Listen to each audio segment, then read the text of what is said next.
All right, so let's switch gears here, Pops. Okay. There was an incredibly interesting article that came out from our dear friends over at KBB. If you know us, you know we're not really huge advocates for using Kelley Blue Book for your trade-in values or the Yes. valuations for a vehicle you're going to sell, trade-in, etc.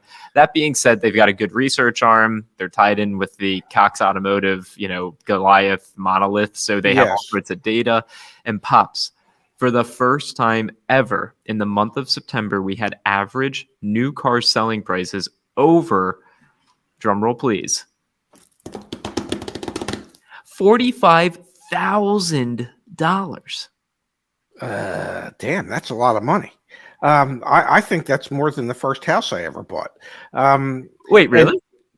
Yeah, it might have been. Yeah, That's insane.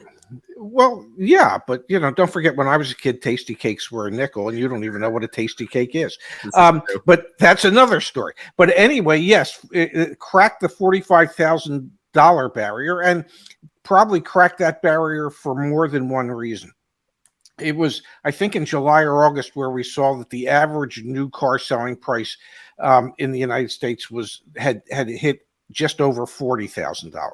And so we've had like a $5,000 increase in the average new car selling price in September. And I think the reason for that is supply chain issues, chip shortages, manufacturers deciding to allocate the chips to their higher profit, higher margin, more expensive, high-end products. So that even though there's less people in the marketplace, those people that are in the marketplace are kind of forced to buy a more expensive vehicle because there are less and less and less of the cheaper vehicles out there, the less expensive vehicles out there. So I think part of it is how the manufacturers allocated the chips. Part of it is that the people that are still buying cars tend to be slightly better well off.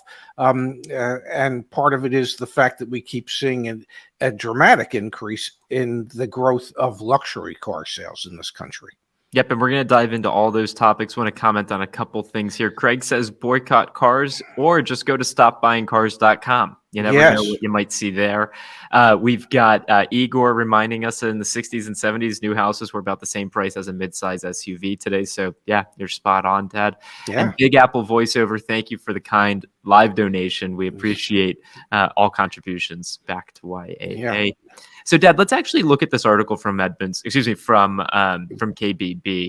Edmunds is another example of like someone who has a lot of data, but not necessarily our best friend. All that being said, over $45,000, the mark was $45,000. You probably want this bigger, $45,031 in the month of September. Other things to note here. Sales were down 7.3% in September compared to August. So fewer sales, higher prices. We can all look back at our supply-demand curves in our minds right here. And then the reasons that KBB stipulates or puts out there, the part shortage.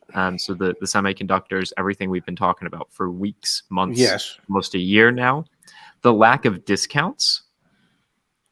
So incentives made up just 5.2% of the average transaction price in September. Incentives made up 10% of the average transaction a year earlier. So there's fewer incentives from manufacturers, which makes sense. Less marketing dollars being spent by the manufacturers. Absolutely. Yes. Different pictures for different brands. The story wasn't the same at every dealership. Porsche, Land Rover, Genesis, Subaru, and Toyota each saw incentives make up 3% or less of their average sales price. Now, remember, yesterday on the show, we were talking about new car days supply of inventory. We didn't get numbers from Porsche. We didn't get numbers from Land Rover. We did from Genesis, Subaru, and Toyota, and they were low. So it makes sense that there's going to be no incentives on them. And on the other end of the spectrum, Alfa Romeo, Buick, Fiat, Infiniti, all over 10% of the sale price was incentives. Go ahead, Pops. Which would indicate that they probably have more cars, a greater day supply nationally than some of those other brands. For instance, we know that Subaru, they have a 5-day supply of cars nationally. So if you had a 5-day supply of cars nationally, would you really have to spend a lot of money in incentives to get people to buy them? most of those cars are spoken for and pre-sold before they ever hit the dealership's lot. Yep, I'm pulling it up right here. JoinYAA.com/guides, new car inventory levels, October 2021. We have the live broadcast from yesterday. Come right down here. Subaru, there it is. There is a 5-day supply of Subarus right now, a 16-day supply of Toyotas right now. What was the other one that was on that list? Genesis. 40-day supply of Genesis, just not that many units of inventory out there. Yes. So that could be part of the justification there. And the other part of the justification for Genesis is that right now that's a pretty hot brand. I mean, their year-over-year sales are probably up close to 300%, or if not a little bit more than that. So it's a brand that's catching fire, and so at this point they don't really need to incentivize it. Definitely. And then there was one other note here from the KBB article, luxury sales rising. Luxury vehicles made up 16.6% of total sales in September, among the highest proportions we've seen in a decade. The average luxury vehicle buyer spent $60,000, rounded up $61,000. Acura, Cadillac, Genesis, and Mercedes-Benz each saw their average sales price grow by more than 20% compared to 1 year before. Pops, we've talked about this a bit in the past, that divide, the haves and the have-nots, luxury sales rising while all other sales can't and won't. And then you see a Mitsubishi Mirage appreciating 50% in a year. I mean, this is, how much more clear can it be that there's a gulf and a divide, and it's very apparent to us just looking at auto? There always has been. It seems to be getting wider. This divide, this gulf, this chasm between the haves and the have-nots, those that have and those who want. And so, yeah, and you see it reflected in these numbers, and it's kind of scary and worrisome at the same time.